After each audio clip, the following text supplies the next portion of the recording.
Well, welcome back to my shop again. Today, I want to do a quick video on turning tools, but not all turning tools, just the carbide tool and what's called the oland tool. Let's start with the carbide tools. More and more manufacturers I've seen are coming out with their own version of the carbide tools.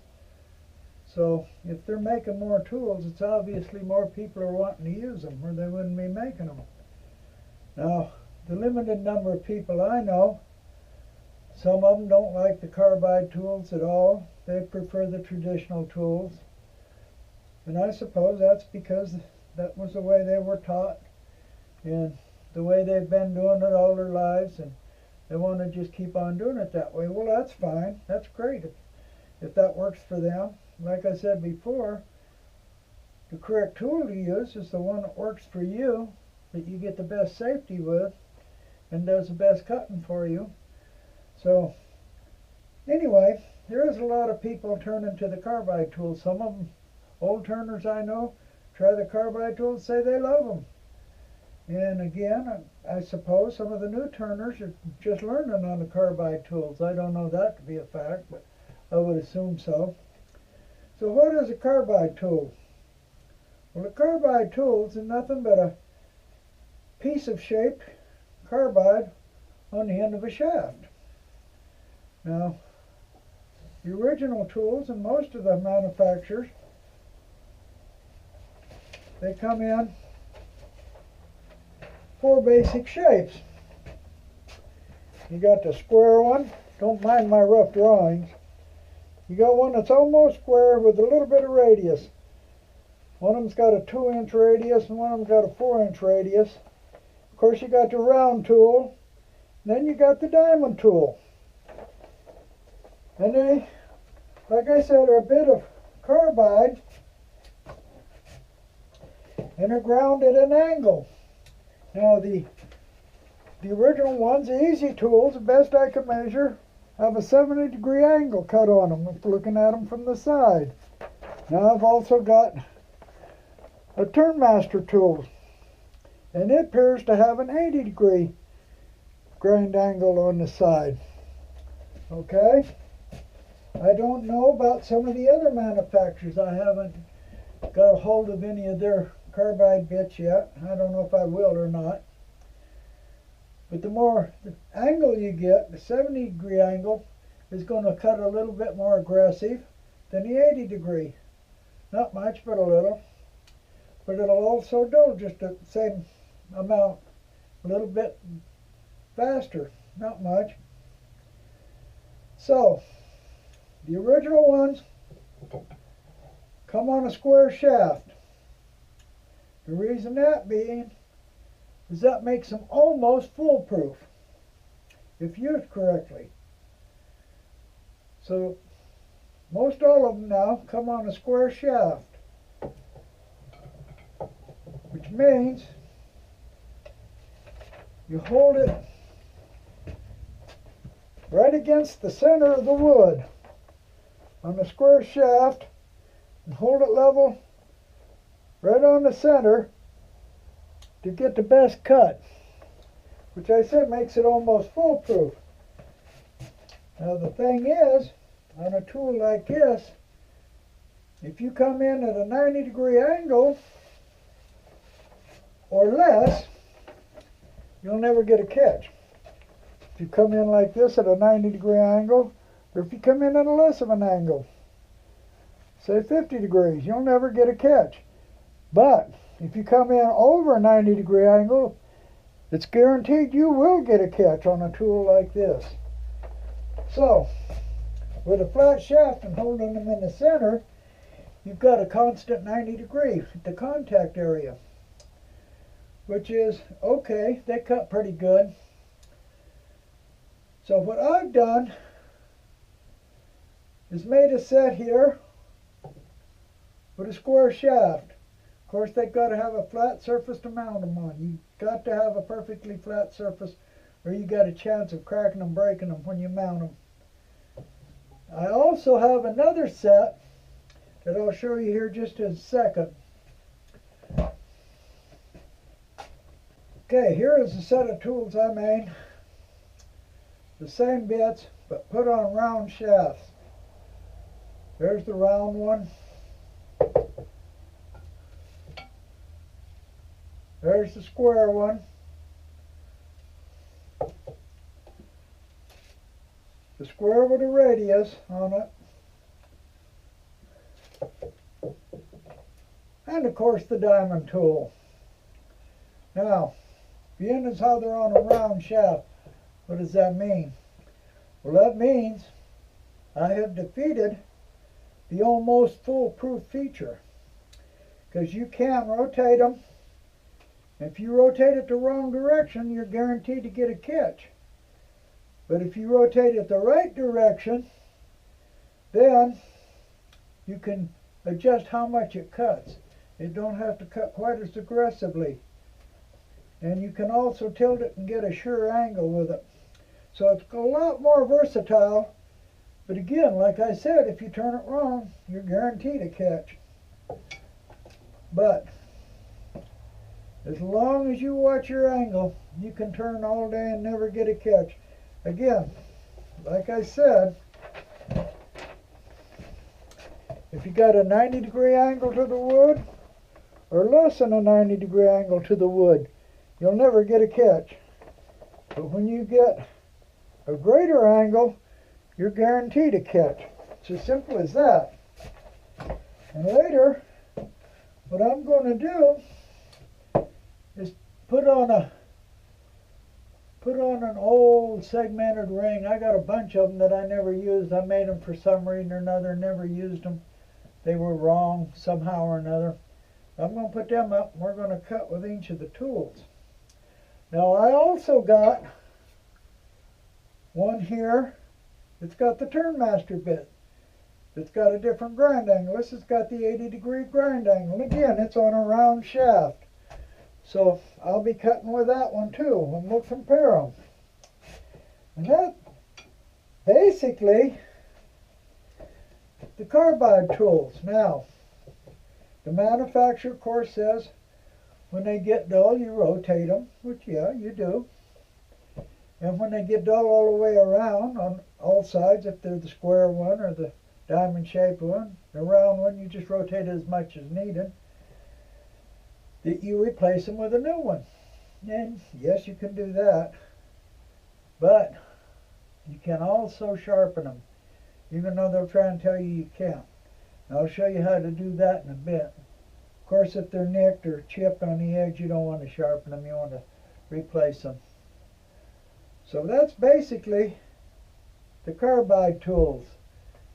And I'll go into using them in a bit. But first I'm going to talk about the Oland tool. So now, what is an Oland tool? An Oland tool is basically a tool that cuts the same way as the carbide tools, except it's made with Hss steel, the same steel you find when you buy a gouge or a skew or some other turning tool nowadays. And Hss steel, of course, you can grind it, sharpen it. If you overheat it, you don't lose the temper in it, and it stays sharp about 10 times longer than carbon steel. But of course, carbide stays sharp about 10 times longer than Hss steel. So if you use Hss steel, you got to sharpen it more often. And these are the pieces of Hss steel that are used. Here's a 1/4-inch piece. And what it is simply a bit made for metalworking lathes. They come typically 2.5 inches long. This one's 1/4-inch square. Of course, there's 1/4-inch round also. This is a round piece. And this here is 3/16 square. Now this is the size I use most often, believe it or not, is the 3/16. This is an 1/8 inch piece. I got a tool made with an 1/8 inch piece for some fine detail work. You can also get them bigger if you so desire. So this is what the tools are made out of. Take a shaft and drill a hole just big enough to accept the bit. Right in the end, straight in. And then a set screw as close to the end as I can get it. Now some people put 2 set screws. No need. I've never had a problem with 1 set screw, as long as the hole ain't too big. Just like I said, just big enough to get the bit in. And you keep it close enough to the end so that you can keep grinding it down and using it, running it out as necessary. Let me get a piece here and show you. I can actually use them down till they're about this big before I have to throw them away and can't hold them anymore. So, that's basically what they are and how they're made. Now, you can grind them to any shape you want. And you can also grind them to any cut angle you want. So, this is basically some of the shapes I use. Put a half round one direction, make another one with a half round the other direction, a square one of course, one with a bit of radius, and a pointy one. And then you can grind the angle, any angle you want. A sharp angle, not so sharp an angle. I use about 80 degrees, I think. And I just freehand sharpen them. It takes me just a couple of seconds to freehand sharpen them. So, let's take one that's half round. And let's see, where's it at? Not that one. This one right here. Half round in this direction. And basically, when you put it to the wood don't see any difference between that and a piece of carbide. It's the same thing as using a round carbide bit. Of course, it's just half round. I got another one cut the other half round. Then I got one with a radius tip. So, like I said, I can cut any shape I want on them. If I need a special shape, I can cut it on one. You can buy the bits. You can get them from Fastenal. You can get them from Amazon. You can get them from Grizzly. There are a lot of places where you can get the bits. And they're not that expensive. So the tool's fairly cheap. That's why I like it. I can make as many as I want. I can get the steel real cheap. Handles, of course, you make.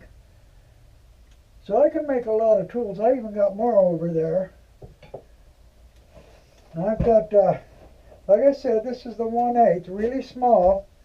I use it for detailing. If I want a different shape on the end, I'll just grind it. I got a lot of 1/8 bits.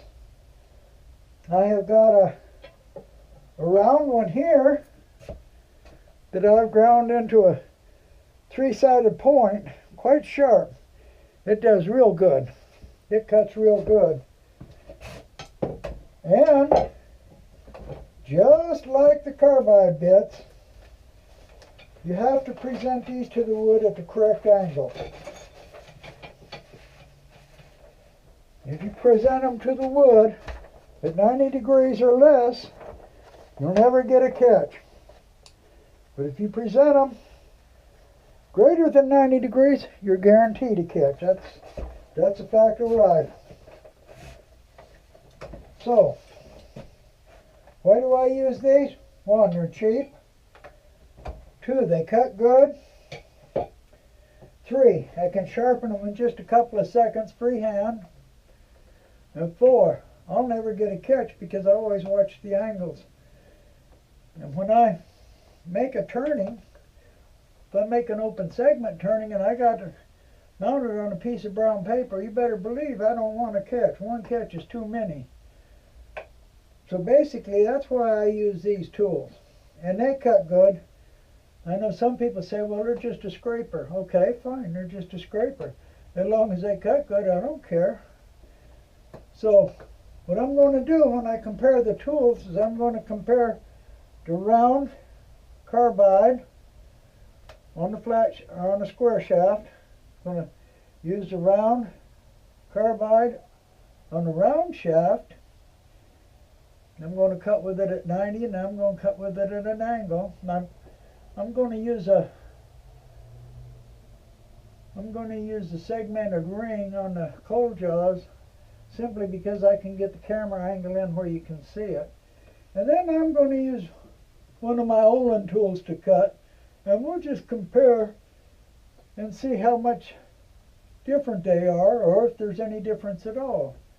And I'll use the Turnmaster bit too, that's to sharpen at a little bit different angle, and we'll see what the difference is, if any. I think I've got a fairly hardwood segmented ring I'm not being used. So I'll see what I got, and we'll put it on the cold jaws and start cutting.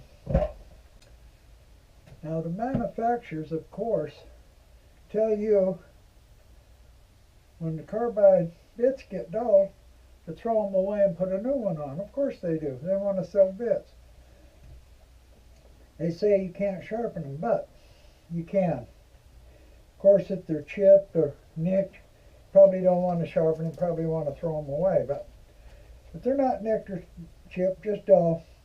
What I got here is a diamond whetstone. It's 300 grit on one side, and it's 600 grit on the other side. 600 grit's the side I want. And this is what it looked like when I got it. It ain't really expensive. Also, what I got is lubricant for it. Lapping fluid for diamond. Again, not very expensive. So, a little bit of lapping fluid on it. Just enough. Take the carbide bit, turn it upside down on it, just like that. And with your finger,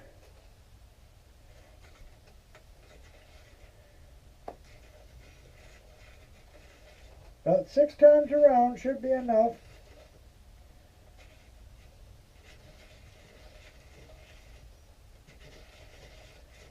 That should be plenty.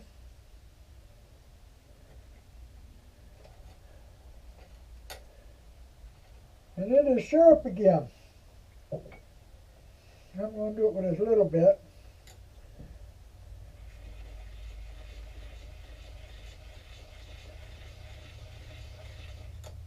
That should be enough. And it's sharp. That's all there is to it. Of course, it depends how much grinding you do as to how dull they are.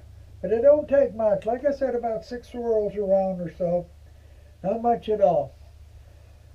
So yes, you can sharpen them. Unless, like I said, they're chipped or nicked or something, you might want to throw them away.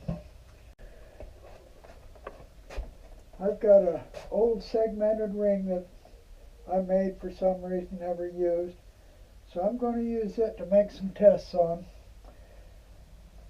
The reason I'm using it is so I can get the good camera angle to be seen. The first tool I'm going to be using, I'm just going to use the round tools. All the rest cut the same. So I'm going to use the first tool is the square shaft with a round cutter. And it's right on center. I'm going to make a couple of passes with it and see. Let's see how it does.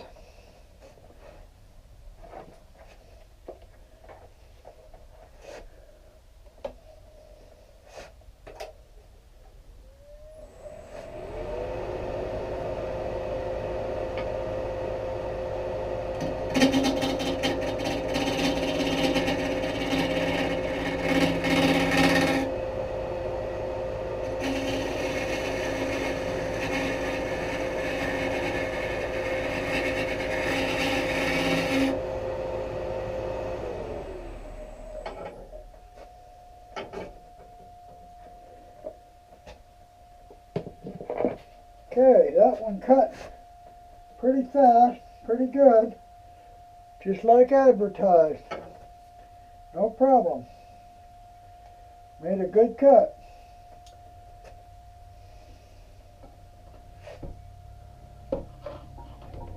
Now I'm going to take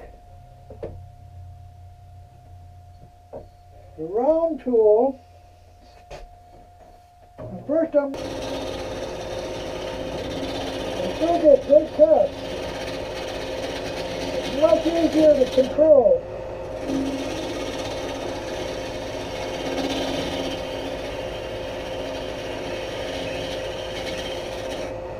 And if I want to make a shear cut, I can tilt it and hold it at an angle and make a nice shear cut.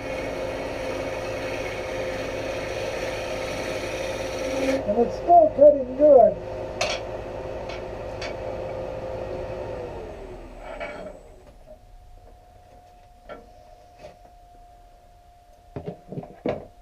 So, on a round shaft, if I angle it some, I can make a still nice cut and still get good cuts.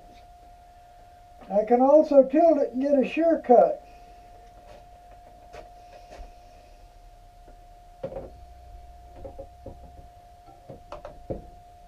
Now let's try the other one. This one's with the lesser grind on it. It's got about an 80-degree grind. Let's see what it does.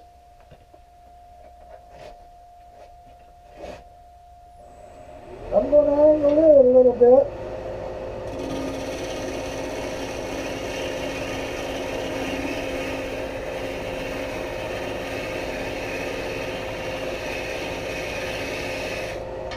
And shear cut it.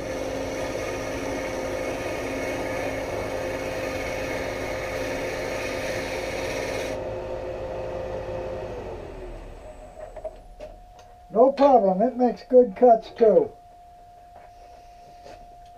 And I got better control with a round shaft. I like that. And again, if I rotate it, the handle clockwise instead of counterclockwise, I'll bring it up and get a catch every time. So I just got to remember to keep the angle 90 degrees or less.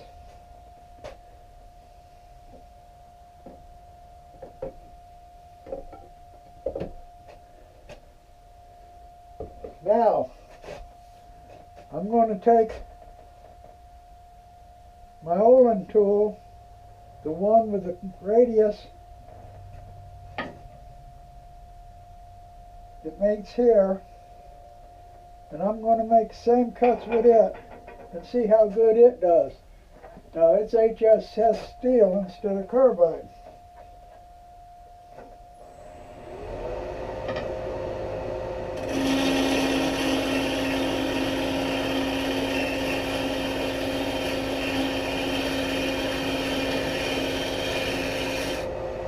And the shear cut.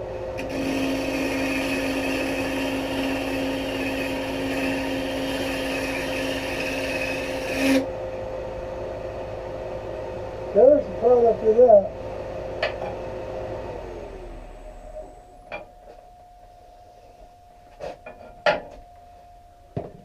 So, I get good cuts with all of them, no problem.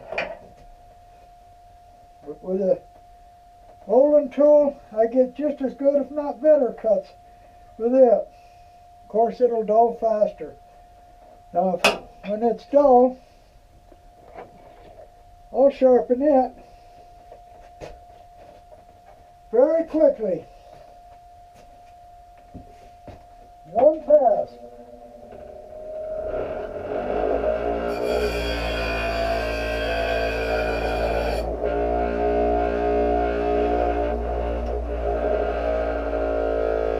I just resharpen it. Like I said, I do it by hand. Just one quick pass. Of course, I know what angle I'm used to doing it, but I like it to be sharpened at. Let's try it again.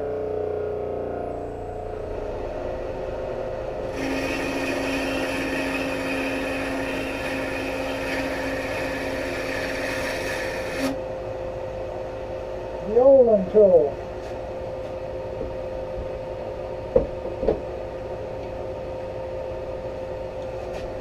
And the carbide.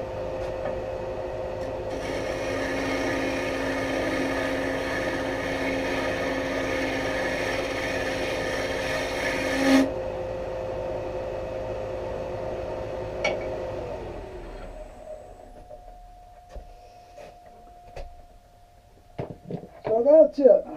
I'm getting good results with all of them. Now I want to see how good the diamond works on a round shaft.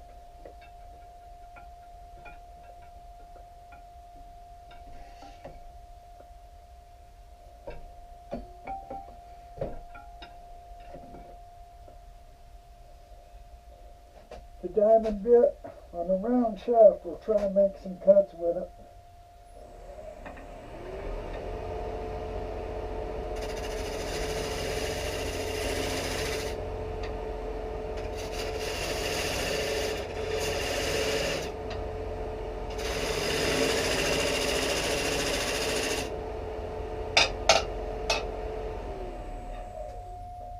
That cut's pretty good. And let's make some small cuts with a small Oland tool.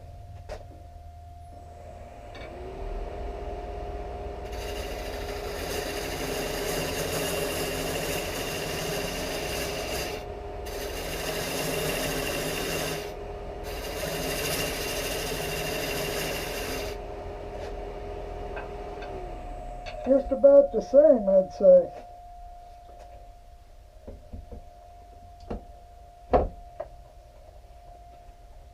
So I don't really see too much difference between them. Actually, well, there we have it. We first cut with the carbide on a square shaft, on center, practically foolproof almost. It cuts good, just like advertised, but you're limited to keeping it on the center line and keeping it level. Cut with the same carbide bit on a round shaft. By rotating it, I got a lot better control. I can angle it up and get a shear cut. I like this a lot better, but again, you can get in trouble if you rotate it the wrong direction. You will get a catch, that's for sure. But it also cuts good, no problem. And then my favorite, the Nolen tool, which is really just an Hss Steel bit in there. I got it ground to approximately the same curve. Now I got about a 80-degree grind angle on it, and it made great cuts. Now I like this because it's cheap, it's easy to make,